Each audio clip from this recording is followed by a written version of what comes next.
नरेश, अब मेरे रक्त की प्यास बढ़ चुकी है। रक्त की प्यास। लंका नरेश, अब उस बालक और उस अंजन प्रदेश के वासियों के रक्त से मेरी प्यास बुझेगी।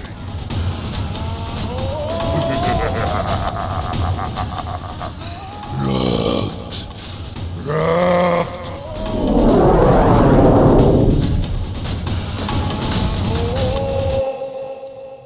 शांति, शांति।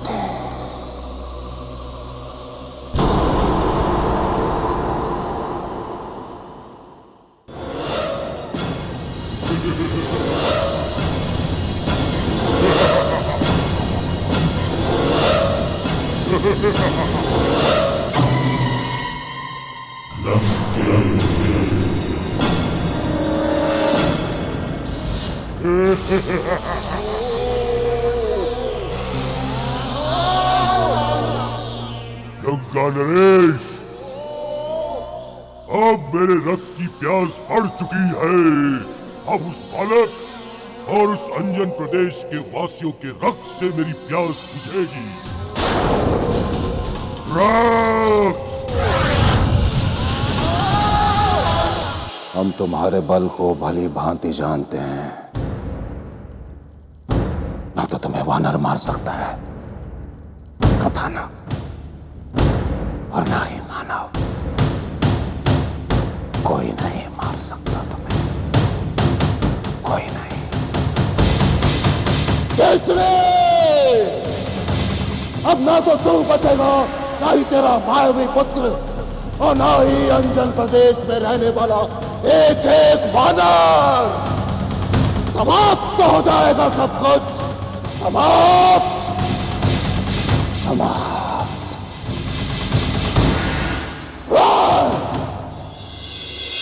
केसरी जी, मैं अपने आश्रम में आपके पुत्र के हाथों एक महायज्ञ करवाना चाहता हूं, जो जगत के लिए कल्याणकारी होगा। ये आप क्या कह रहे हैं ऋषिवर?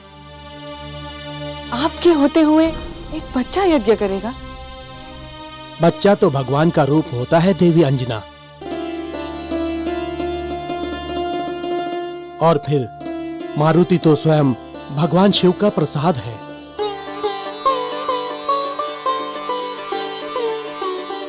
और आने वाले समय में इस यज्ञ का फल मारुति को ही प्राप्त होगा। ये तो प्रसन्नता की बात है। आप यज्ञ की तैयारी कीजिए।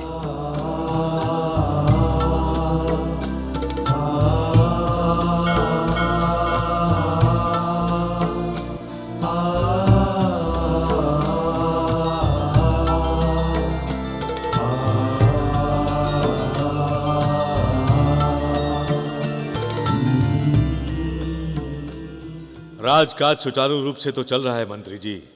जी महाराज। सब जगह शांति है? जी हाँ महाराज। महाराज, महाराज, महाराज, महाराज, महाराज, महाराज। ये सब कैसे हुआ सैनिकों? तुम दोनों की ये दशा किसने बनाई? महाराज, हमारे राज्य में कुछ असुर घुस आए हैं। उन्होंने आतंक मचा रखा है महाराज। पूरे राज्य में आतंक मचा रखा हुआ है। असुर? क्या कह रहे हो तुम? हाँ महाराज, कल रात को असुरों ने अचानक हमारे गांव पर हमला कर दिया। घर घर मार काट मचा दी। और तो और महाराज, हमारे पूरे प्रजाजनों को बंदी बनाकर ले गए। और साथ ही साथ जो दूध देने वाले पशु हैं, उनको भी अपने साथ बंदी बनाकर ले गए महाराज। हाँ महाराज, हर तरफ हाहाकार मचा है महाराज। किंतु हमारी समझ में ये नहीं आ रहा है कि ये सब हुआ कैसे। हमने तो अपने सीमाओं की घेराबंदी कर दी थी, फिर ये दुष्ट असुर हमारी प्रजा और गांव तक पहुंचे कैसे? महाराज, रात के अंधेरे में असुर लोग आसमान से नीचे उतरते हैं और सारे लोगों पर विपदा की तरह टूट पड़ते हैं। महाराज, महाराज हमें बचाइए महाराज। ये तो बहुत बुरा हुआ। मंत्री जी, आप जाइए और शीघ्र हमारी सेना को युद्ध के लिए तैयार कीजिए। हमें पूर्ण विश्वास है ये दुष्ट असुर हमारी प्रजा और गायों को लेकर अभी तक हमारी सीमाओं से बाहर निकल नहीं पाए होंगे। जाइए। जो आज्ञा महाराज। हे ईश्वर, जब केसरी लौटेंगे तो हम उन्हें क्या उत्तर देंगे? उनके आने से पहले हमें सब कुछ ठीक करना होगा।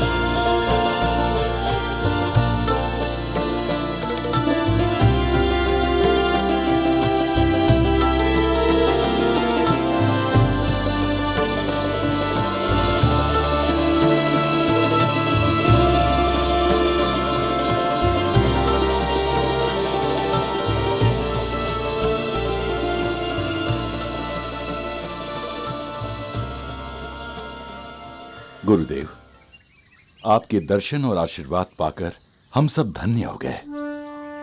अब हमें आज्ञा दीजिए। मन तो नहीं करता कि आप यहां से जाएं। यदि हो सके तो कुछ दिन बाद चले जाएं, हमें अच्छा लगेगा। चाहते तो हम भी यही हैं कि इस पावन भूमि पर हम कुछ देर और रह लें, किंतु राज्य का कार्यभार हम पर है और फिर असुरों का भी कोई भरोसा नहीं, कब कहां कोई बड़ा संकट खड़ा कर दे।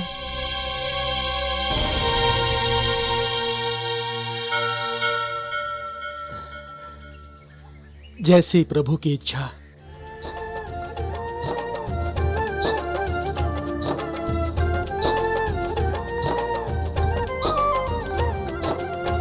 ऋषि मतंग जी धन्य धन्य हुए, चरण छुए बालक हनुमान। दर्शन देकर ऋषि मतंग को मारुति करते भक्ति प्रदान। ऐसा पावन किए भक्त को वो होता भगवान समान। बाल भगवान ने जग को बताया, बाल भगवान ने जग को बताया, भक्त का सर्वश्रेष्ठ स्थान।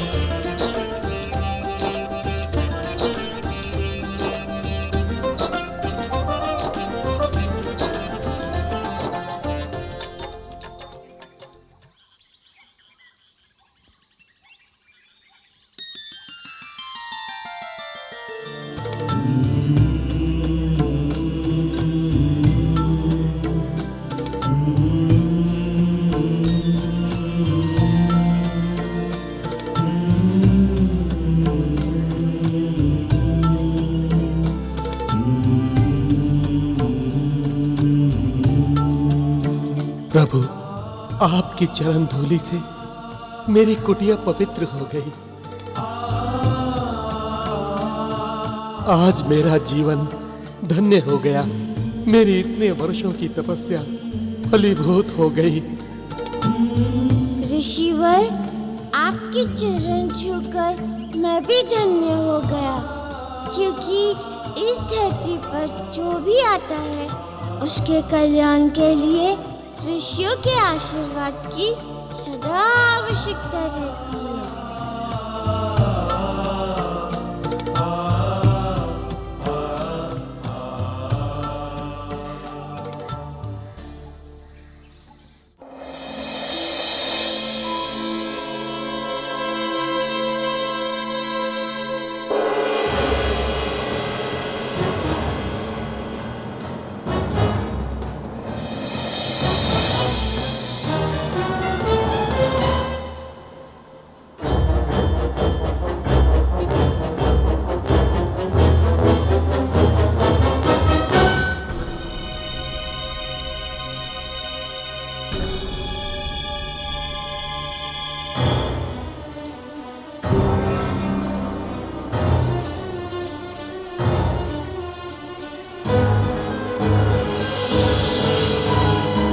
किसने किया है ये सब?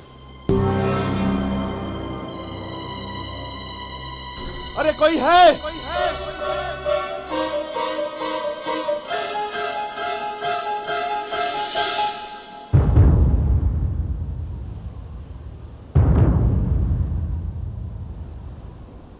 काका, हमारे पीछे राज्य में इतना बड़ा उत्पात। लगता है कोई बहुत बड़ी घटना हुई है।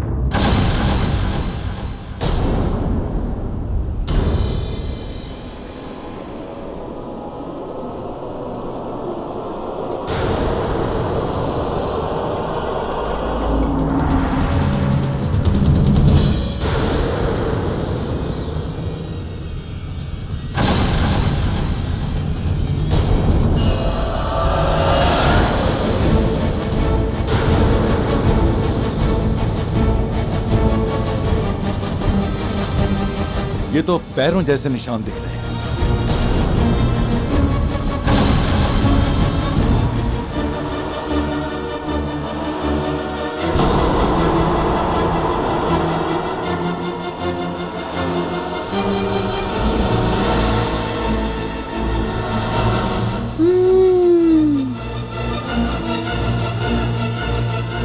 लगता है किसी बड़े राक्षस के पैर हैं।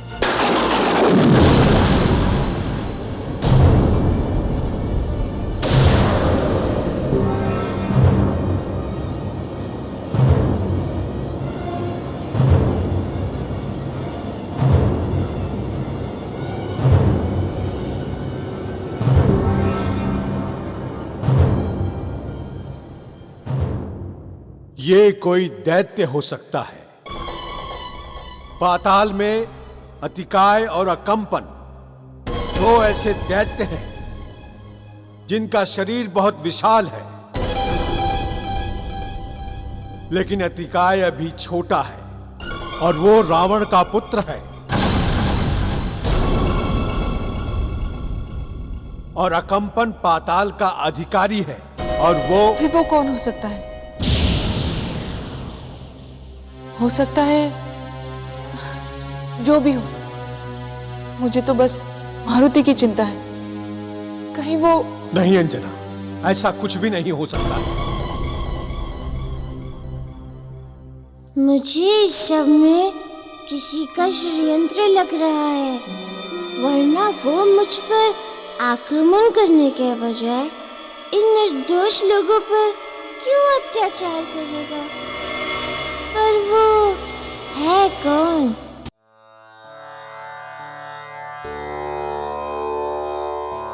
आइए महर्षि, आपका स्वागत है। आसन ग्रहण कीजिए।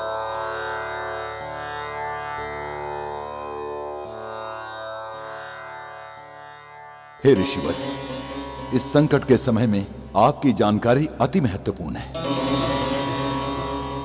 कृपा करके बताइए कि आपने क्या देखा? महाराज, हृदय को दहला देने वाला वो दृश्य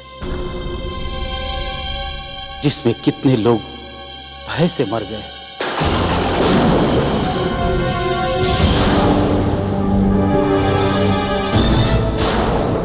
महाबली, कल रात को जब लोग गहरी नींद में सो रहे थे,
उसके बाद बस्ती में बचे कुछ शव, कुछ दबे कुचले लोग, कुछ पशु और शमशान जैसा भयानक सन्नाटा।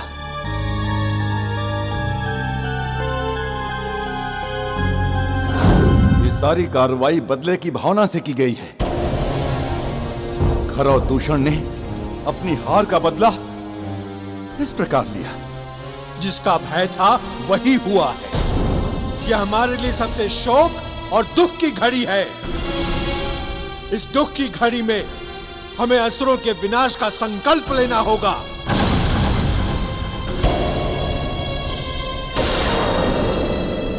इसका एक ही उत्तर है हमारी ओर से। घात का उत्तर प्रतिघात।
हमारी रक्षा कीजिए महाराज, हमारी रक्षा कीजिए। वो हमारा सब कुछ लूट कर ले गया। हमारी गाय, हमारे बैल, यहाँ तक कि मेरे पति को भी अपने पैरों तले कुचलकर मार दिया।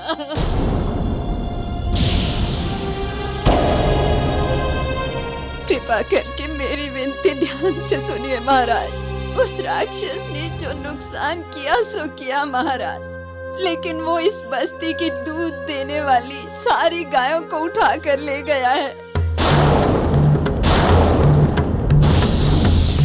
अब हमारे बच्चे तो एक बूंद दूध भी नहीं पी सकेंगे महाराज।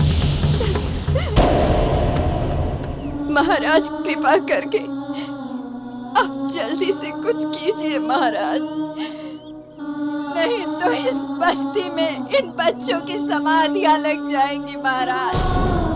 नहीं माँ, ऐसा कुछ नहीं होगा। मैं आपको वचन देता हूँ कि शीघ्र ही हम इसका उपाय करेंगे।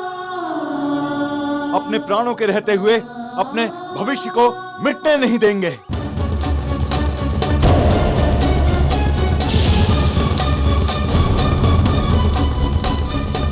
जुग जुग जियो महाराज, आपके लाल जुग जुग जिए महाराज, आप बड़े दयालु हो।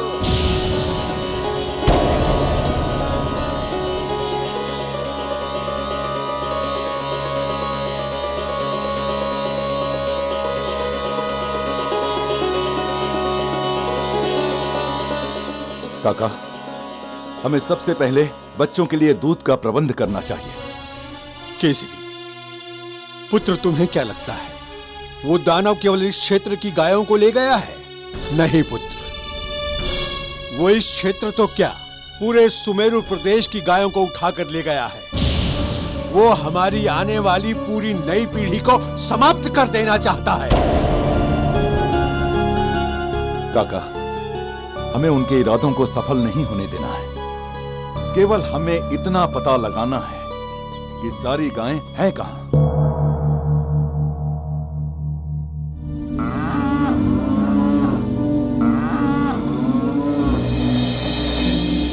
बताओ, सबसे पहले किसे मरना है? किसे? मेरा भोजन बनेगा, मेरा भोजन बनेगा।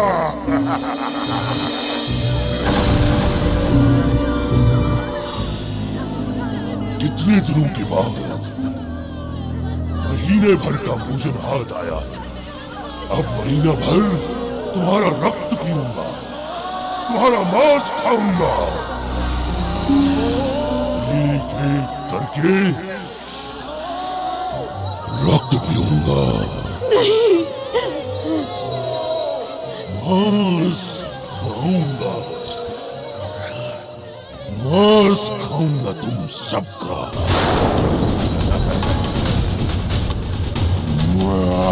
कृपा करके हमें छोड़ दो, हमें जाने दो। शेर हिरण के साथ मित्रता करेगा तो खाएगा क्या? खाएगा क्या?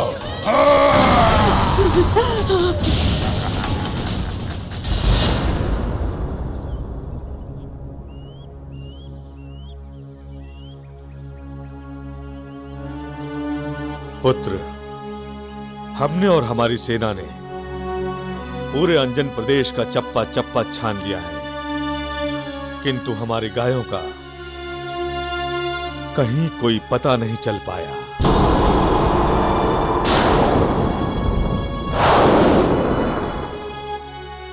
मैं अत्यंत लज्जित हूं पुत्र।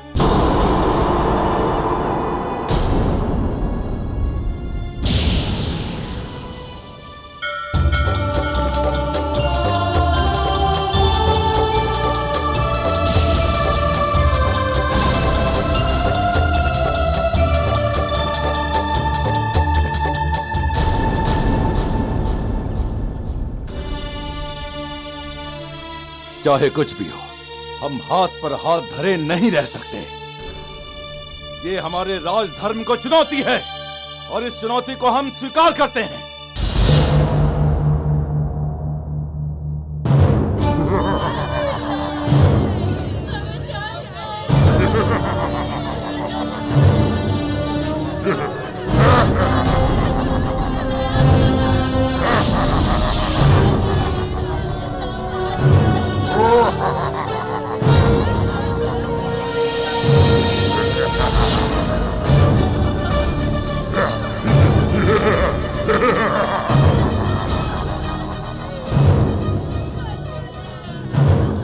महावीर वज्रासुर, आज तुमने हमारी असफलता के चलते हृदय पर एक ऐसा शीतल लेप दिया है कि हम तुम्हारा अभिनंदन करते हैं।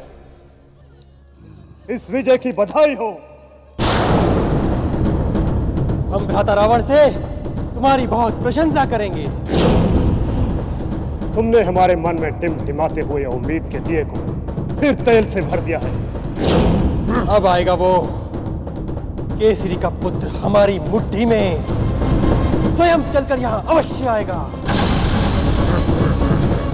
तब तक तुम इनका भोजन करो। नहीं, अभी नहीं। अंजन ताल की वो मछली इसी जाल में फंसने आएगी। ये जीवित शव उस मारुति को फांसने का चारा है, जिससे वो अंजन प्रदेश से दूर आ जाए। थोड़ा धीरज धरो वज्रासुर। ठीक है वज्रासुर, तब तक अपने भोजन की रखवाली तुम स्वयं करो। चलो दूषण।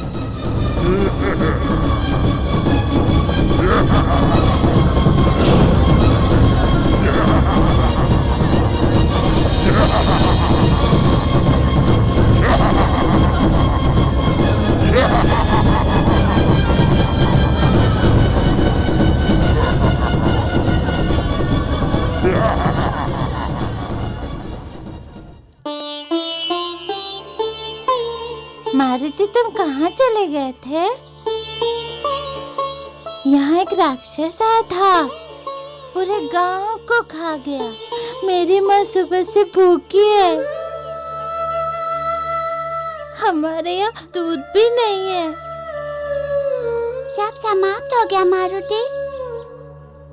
ना ही घर है, ना ही खाना, ना ही दूध। क्या करेगा मेरा छोटा भाई? माँ कहती है वो मर जाएगा। माँ कहती है वो मर जाएगा। नहीं नहीं, कोई नहीं मरेगा। तुम एक बार गांव में तो चलो मालती। चलो ना मालती। हाँ मालती चलो। चलो ना मालती, चलो ना, चलो मालती।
मारुति, तुमने दोपहर को भी भोजन नहीं किया। कहाँ थे तुम?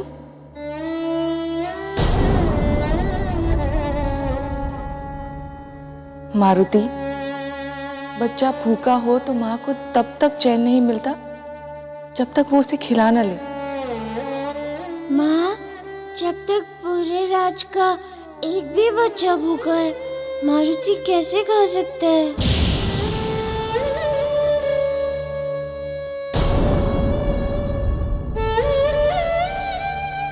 मारुति, मारुति भोजन करो। माँ, मुझे भूख नहीं लगी।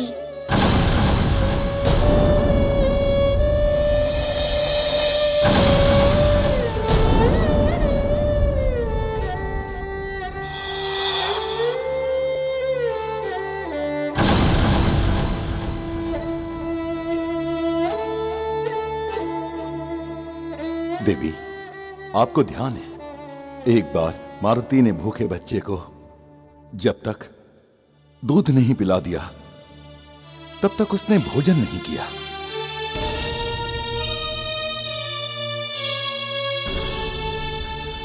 और आज तो सुमेरु क्षेत्र के सारे बच्चे भूखे हैं। भूख तो हमें भी नहीं है।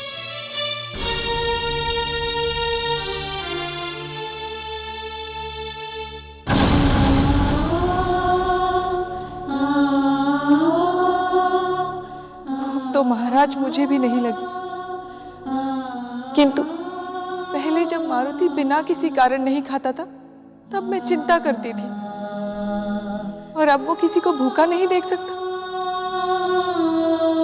लगता है अब मुझे ही इसका अभ्यास करना पड़ेगा, अपने बच्चे को भूखा देखने का अभ्यास।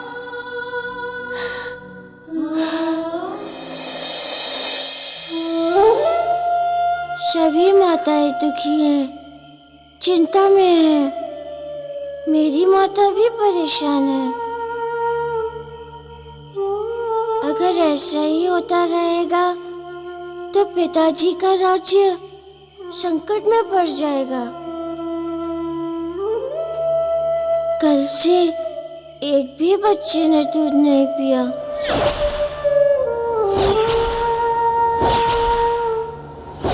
नहीं, ऐसा कब तक चलेगा? अब तो कुछ करना पड़ेगा। अब तो केवल एक ही उपाय है और वो है नंदिनी, कामधेनु की बेटी नंदिनी गाय, जो जितना दूध मांगो उतना दूध देती है।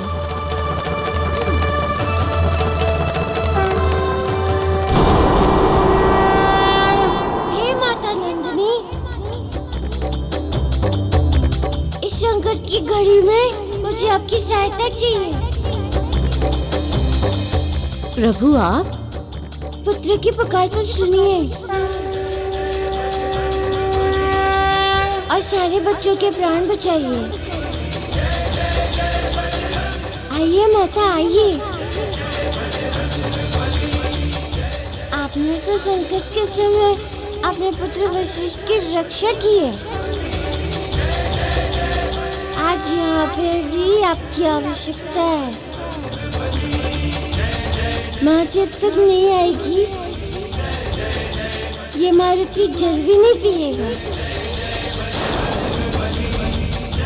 माँ जब तक नहीं आएगी ये मारुति जल भी नहीं पिएगा। आइए माता, आइए। माँ जब तक नहीं आएगी ये मारुति जल भी नहीं पिएगा। आइए माता, आइए।